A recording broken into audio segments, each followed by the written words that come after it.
Good afternoon, people. We have got behind me a 2014 Renault Scenic, which came in the other day for a little bit of diagnostics. Now, I've already diagnosed the vehicle and I'll show you what fault code it came up with. Now, if you haven't noticed already, I have had a new diagnostic trolley. All this does, it just frees up my working area, saves it being cluttered. But right, let's get back around to this car. Go back to the main screen. If we go to user info, go health reports, which is on the top there, and we are well, you can see how many I do a month in a week. Let's go back to that one there, Renault, and we did have a cylinder 2 injector control signal incoherent, cylinder 2 injector circuit signal incorrect. Now, we all know by now that these injectors are prone for failing, and I have ordered a brand new one up. Now, I did do this one probably, I don't know, a few months ago when it came up. I think it was cylinder, I can't remember, but I've already put an injector in it. But because of the cost of them, I did advise the customer that they all need doing at the same time, but down to cost. There was nothing wrong with the other ones at the time, but when you do change one, they sort of tend to fail one after another, because at the end of the day, they've all done the same amount of work. Now, when doing these injectors on these French vehicles, the firing order is backwards, so cylinder 1 is flywheel side. Now, I'm going to tell you a little bit of a story. I had a Mercedes in the other day, the 1.5 DCI, and I was like, oh yeah, it's this one. Cylinder 3, which I've gone gearbox size 1, 2, 3, 4. And it turns out when the engine's fitted into the Mercedes, that the firing order is the right way round. So cylinder 1 is timing belt. That's how it worked out. And that proper threw me a little bit, that did. But what we're going to do today, obviously, jump on technical information. I'm going to show you. We've got technical specifications, injection system, injection squeeze. I don't know why they call it injection squeeze, but it's 1342. But if we click the information sign, you can see there, that is the front of the engine, and we've got 1, 2, 3, 4. Right, let's get involved and do these injectors. Now, to make things just that little bit easier for ourselves on this vehicle, we're going to remove the scuttle panel and all the wipers. Right, well, now everything is out of the way. We've got to remove this intake pipe just off the turbo there. Now, be careful with this clipperoonie at the top, because it can ping out and they can drop down and gone forever clips, that's what I call them. And then there is a little bit of a plastic cover that we just take off the top of the engine, and that will gain access to the injectors. And the one we need to change is that bad boy there. Now, you want to be careful when you're replacing these injectors. Obviously, the wiring plug at the top, they come off fairly simple. Now, the return pipe off the injector, this one here, these little white wings at the side, they are prone for snapping, so be extra careful. Luckily enough, this engine is nice and warm, and that clip's coming down fairly easy. And what I use, a pair of pliers. Well, in fact, these are wheel cap pliers by Surdoff. We go ahead and they fit round there, nice and slow. I don't know whether you can see. No. They fit round that leak off pipe. Perfect. Give them a little bit of a twist, and it will just pull off. And be extra careful with them, because everything is plastic, and it can go brittle, and it can snap. Once that's disconnected, we can move round to the high pressure fuel lines at 17mm either side. There's no need to take the pipe off. Slacken it off on the common rail down there and take it off the injector, and it will give you enough room, I don't know if you can see, just to pull it back out of the way. Now we can get a 10mm on that injector clamp and pull the injector out.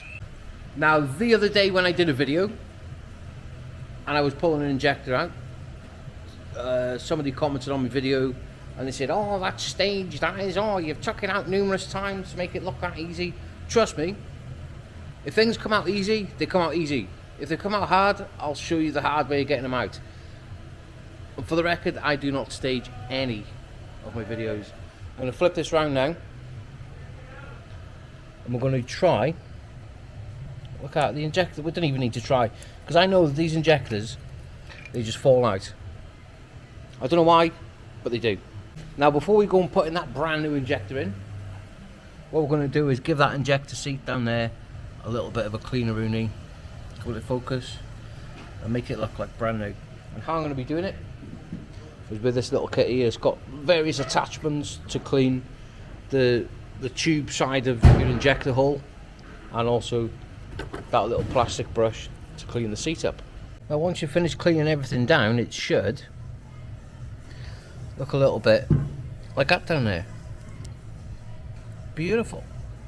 Right, let's go around now and get this brand new injector. Now before I put it in, you do make sure that you've got a brand new copper washer on the bottom of it, and I do like to smother a little bit of liquid moly, glow plug and injector grease. Now that should just slide down there beautifully. If we can get that torqued up, I think it's either 27 or 30 newton meters. With a little bit of magic now, that injector is fitted back into that cylinder head. Now once everything's connected back up, we need to go ahead and program it back to the car. Now I have had problems before now where I've coded these injectors where I've had to put a power supply on it. Now I have got the new Ring battery charger and power supply. Now on this, if we go, can you see? We go charge and supply and then click OK. That is constantly going to supply that vehicle now with a permanent voltage. I've now gone ahead and I've put the ignition on the vehicle, and if you can see here now, the supply unit is doing its thing. It's 13.36 volts. We're going to read the fault codes, go back, we're going to clear the fault memory, and then we're going to run round to special function and injector coding. Remember, we're doing injector 2.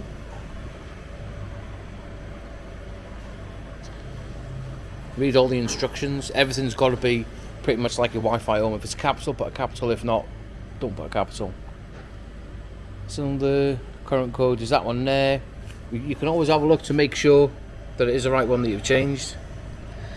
If we go, hang on, let's just focus on it. See that code there? If we jump onto the old injector, it does show you on the top there. So if you jump round, we're going to click OK. Read all this injector code out now, which is Alpha 8, Alpha 8, Alpha 8, Echo Hotel,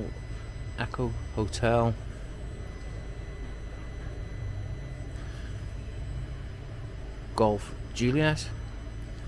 Click OK.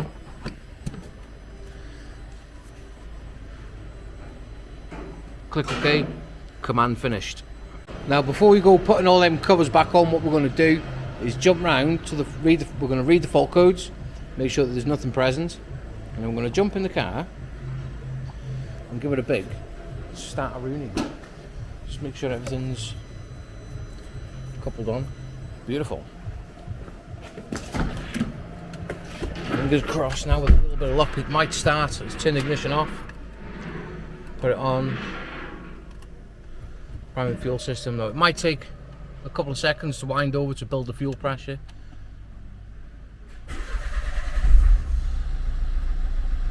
There we go.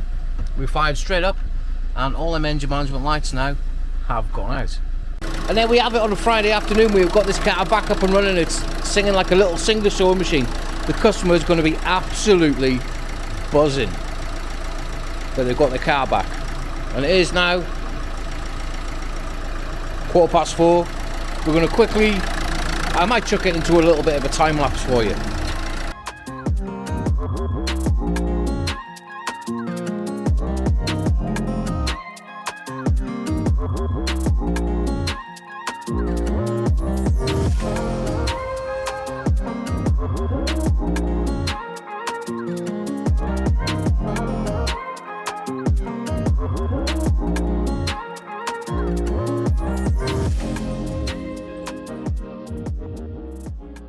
And there we have it, that car now is all back together. And it is just like magic. But no, nonetheless, everybody's happy, the customer's going to get the car back. Yeah, so yeah. That is it. I'll tell you what, it's been a busy week. There's been not much content this week, but anyway, have a good weekend and let's get it sent.